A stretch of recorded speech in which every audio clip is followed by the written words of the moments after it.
Hi, I'm Beth from the Wilton Test Kitchen, and I love pie. We are getting into pie season, and I want to show you a really awesome way to decorate the top of a pie. You've definitely never seen this before. We've done a little bit of a fringe pie here, and this is brand new. I'm really excited to show you how easy it is to make your own pie dough and how to make your pie look as awesome as this. A lot of people are intimidated by making their own pie dough, but don't be. It's really easy when you have the right recipe, and it tastes way better than the store-bought stuff. So let me show you how to make it. I have 3 cups of all-purpose flour, and to that I'm going to add 1/2 teaspoon of salt. Don't skip the salt, it's great flavor. You just want to mix this together so that the salt isn't all in one place in the flour. Now I also have 2 sticks of butter cut into cubes, like so. After I cut them in cubes, I put them in the freezer so that they would be super cold. Cold butter is essential to making flaky pie dough. I also have 1/3 of a cup of vegetable shortening that I've also cubed, and I put that in the freezer as well, so this is also super cold. So why do we need to work with cold shortening and cold butter? If you want a flaky pie crust, and we all do, it's essential that these 2 ingredients be cold so that when your crust goes into the heat of the oven, the 2 fats will release water, and the water creates steam, and the steam pushes the crust apart, which actually makes it flaky. I'm going to use a tool called a pastry cutter or a pastry blender to blend my fats into my flour mixture. And you just do this by pushing down and pulling up all through the mixture,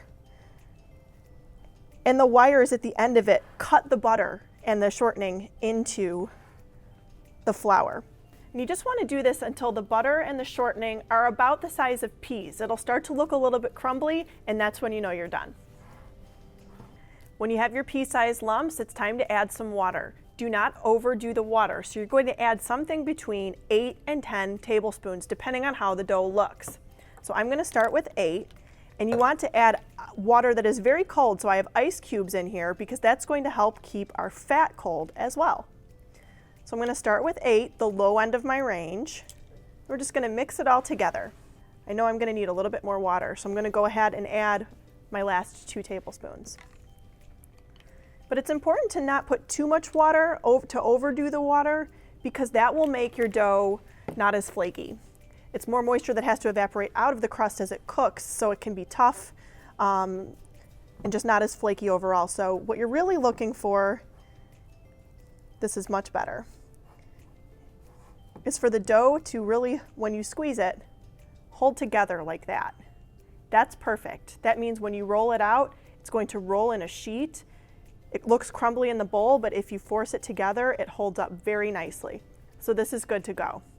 Now you're going to divide this in 2, and you're going to form each of the pieces into a disc. Let me show you how easy it is to do that. We're going to wrap it in plastic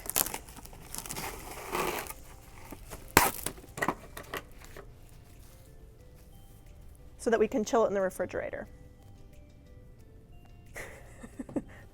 Sometimes it can get messy. So just eyeball it into 2. So this will give you a top crust and a bottom crust. And use your hands to form it into a dough, and you can use the sides of the plastic as well. I like to do that. Press it down.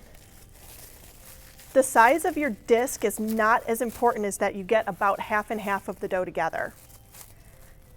But what I like to think about is the higher my disc is, the more I'm going to have to roll it with my rolling pin.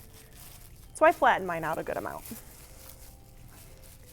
When you see cracks like this one here, try and force them together.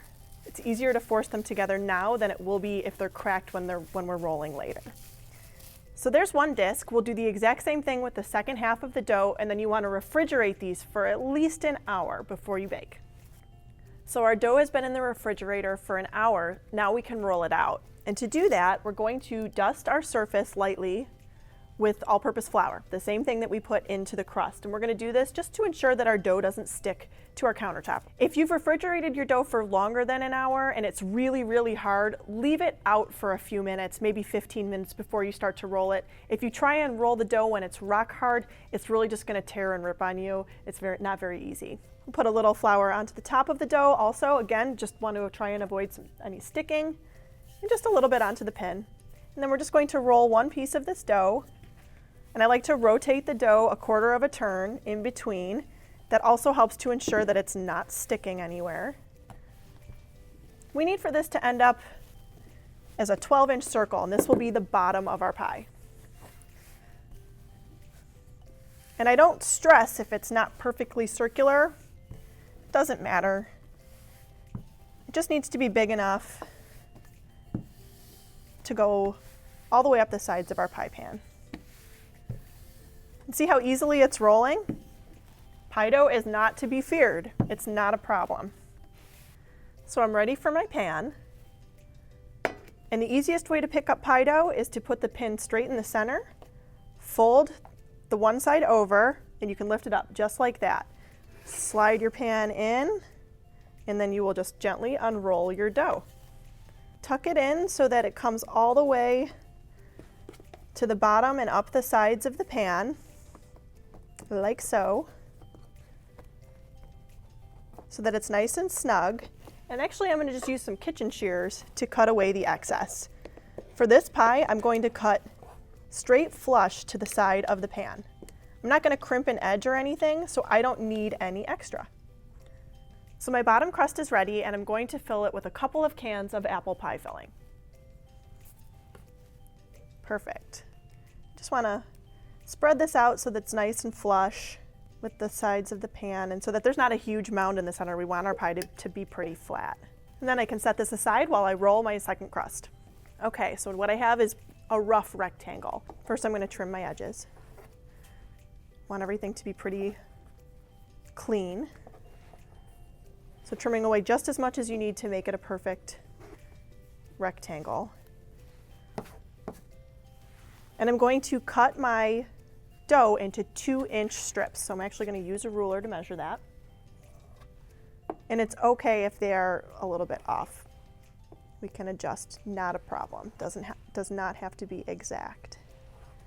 So now I've got my 2-inch strips, and what I'm going to do is use my cutter to make slits that are about 1/8 of an inch wide, going through 2 of the slits, and I'm leaving about 1/4 inch on this side here and 1/4 inch on this side here connected. So don't cut all the way through. This is going to make our fringe.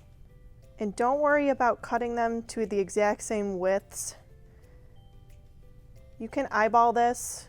It makes it a little bit more fun and free-flowing if they are all a little bit different. Plus it'll go a lot faster. So once you've done this on all your strips, there we go. We're going to start to apply them to our pie. To make them adhere, I'm going to brush the edge of my pie with a little bit of egg wash. What's egg wash? Egg wash is very simple. It's 1 egg beaten together with a couple tablespoons of water. You just beat it until it's like a fluid consistency, and it acts kind of as glue for pie. So we're going to brush the edge of our pie with our egg wash. Just use a pastry brush to get the edges of the pie all the way around. So tear off small sections of the fringe and add them around the outside edge of the pie. And you really want the edge of the fringe to line up with the edge of the pie. Once you're finished with your ring on the outer edge of the pie, we're going to start moving inwards, creating smaller rings inside. So these will overlap each other by about 1/3. The reason I'm tearing pieces off as opposed to trying to put the whole long piece on is it's really difficult to handle pie dough. It is very delicate and light, so if we tried to pick up the whole long strip, it's just going to tear on us anyways. And because these are almost perforated, it's just easier to do it this way. Going into the 3rd ring now. Again, overlapping by about 1/3.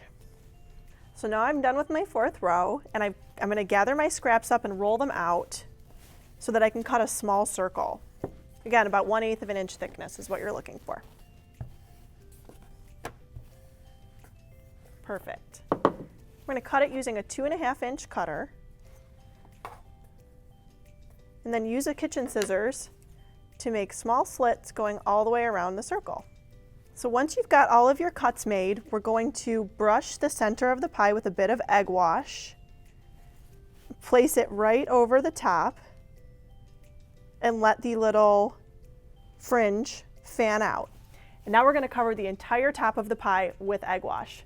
This is not only going to act as glue, it's actually going to give our pie a really, really beautiful brown golden finish.